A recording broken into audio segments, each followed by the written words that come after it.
বোন আমার, আপনি কি জানেন কেন আমাদের রমজানগুলো বিফলে যায়? কারণ আমরা আবেগের ওপর চলি, রুটিনের ওপর না। দেখেন, আমাদের প্রিয় নবীজি সাল্লাল্লাহু আলাইহি ওয়াসাল্লাম ছিলেন পৃথিবীর সবচেয়ে সুশৃঙ্খল মানুষ। তার ইবাদত ছিল খুব গোছানো। উম্মুল মুমিনিন আয়েশা রাদিয়াল্লাহু আনহা বলেছেন, রাসূলুল্লাহ সাল্লাল্লাহু আলাইহি ওয়াসাল্লামের আমল ছিল বৃষ্টির মতো অবিরাম, অর্থাৎ ধারাবাহিক। সহিহ বুখারী। আমরা ভুলটা করি কোথায় জানেন?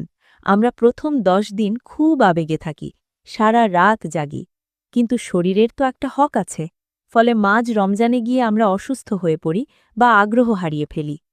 আল্লাহ তাআলা কিন্তু আপনার কাছে একদিনে ১০০০ রাকাত নামাজ চাননি। তিনি চান ধারাবাহিকতা। সহিহ বুখারীর হাদিসে এসেছে, নবীজি সাল্লাল্লাহু আলাইহি ওয়াসাল্লাম বলেছেন, আল্লাহর কাছে সর্বাধিক প্রিয় আমল হল সেটি যা নিয়মিত করা হয়, যদিও তা পরিমাণে অল্প হয়।